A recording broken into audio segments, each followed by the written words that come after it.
मुझे एक बात का जवाब दीजिए। ऐसा क्यों होता है कि आप अपने डेस्क पर बैठ सकते हैं, अपनी आंखें उस शीशे की स्क्रीन पर टिका सकते हैं और बिना थके, बिना एक बूंद पसीना बहाए लगातार 4 घंटे छोटे छोटे वीडियो स्क्रॉल कर सकते हैं, लेकिन जैसे ही आप कोई किताब खोलते हैं और सिर्फ 4 पन्ने पढ़ने की कोशिश करते हैं, आपका दिमाग पूरी तरह से सिस्टम क्रैश का शिकार हो जाता है। क्या ये आलस्य है? क्या ये इच्छा शक्ति की कमी है? बिल्कुल नहीं। यह आपके आंतरिक आर्किटेक्चर, इंटरनल आर्किटेक्चर पर एक सोची समझी जैविक घेराबंदी, बायोलॉजिकल सीज है। स्वागत है आपका फिर से एक्सोचिन एंड योचिन फैमिली में। मैं हूं जोजो। आज हम 21वीं सदी की सबसे बड़ी जंग में एक माइक्रो एनालिसिस करने जा रहे हैं। इन्फिनिट स्क्रॉल बनाम छपा हुआ पन्ना, the infinite scroll versus the printed page. इस गड़बड़ी को समझने के लिए हमें दिमाग की सबसे मुख्य करेंसी को देखना होगा, डोपामाइन। आपके स्मार्टफोन के ऐप्स सिर्फ मनोरंजन नहीं है, वे आपके नर्वस सिस्टम को हैक करने के लिए बनाए गए अत्यधिक ऑप्टिमाइज्ड डिजिटल हथियार हैं। जब आप कोई किताब पढ़ते हैं तो उसका रिवॉर्ड मज़ा तुरंत नहीं मिलता। आपके दिमाग को मेहनत करनी पड़ती है, शब्दों को डिकोड करना पड़ता है और कल्पनाएं बनानी पड़ती है। ये डेटा का एक धीमा और स्थिर फ्लो है। लेकिन इन्फिनिट स्क्रॉल ये एक वेरिएबल रिवॉर्ड शेड्यूल पर काम करता है। एक बार स्वाइप किया, मज़ेदार मीम, दोबारा स्वाइप किया, चौंकाने वाली खबर, फिर स्वाइप किया, कोई डांस ट्रेंड।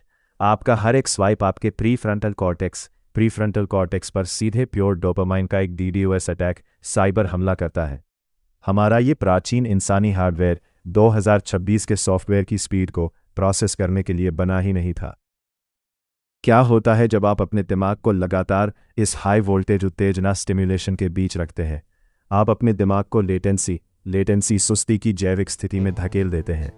आपके डोपामाइन का बेसलाइन थ्रेशोल्ड इतना ऊपर चला जाता है कि एक सामान्य शांत किताब आपके दिमाग को बिल्कुल सूनी और बोरिंग लगने लगती है। तो जब आप वो 4 पन्ने पढ़ने की कोशिश करते हैं तो आपका दिमाग इसलिए फेल नहीं हो रहा है क्योंकि वह कमज़ोर है, वह इसलिए फेल हो रहा है क्योंकि वह उस इलेक्ट्रिकल स्टॉर्म के लिए भूखा है जो उसे थोड़ी देर पहले तक मिल रहा था। आपने बुनियादी तौर पर अपने डीप वर्क के ऑपरेटिंग सिस्टम को शॉर्ट सर्किट कर दिया है। लेकिन निराश होने की बिल्कुल ज़रूरत नहीं है। हमारे न्यूरल नेटवर्क्स अविश्वसनीय रूप से प्लास्टिक बदलाव के अनुकूल होते हैं। आप अपने आंतरिक नेटवर्क को रिकोड कर सकते हैं। इसका इलाज बहुत आसान है, लेकिन थोड़ा कठिन भी है, बोरियत। आपको अपने नर्वस सिस्टम को डिजिटल डिटॉक्स का अनुभव कराना होगा। अपने फ़ोन को दूसरे कमरे में रख दीजिए, सन्नाटे को गले लगाइए और अपने दिमाग को उसकी असली बेसलाइन वापस खोजने के लिए मजबूर कीजिए। अपनी एकाग्रता को वापस पाने की ताकत आपकी नसों में ही दौड़ रही है। तो आज मैं आपको एक चैलेंज देता हूँ। नीचे कमेंट करके बताइए कि वो आखिरी किताब कौन सी थी जिसे आपने पूरा पढ़ा था। मैं हूँ जोजो और आपसे मिलेंगे अगले माइक्रो एनालिसिस में।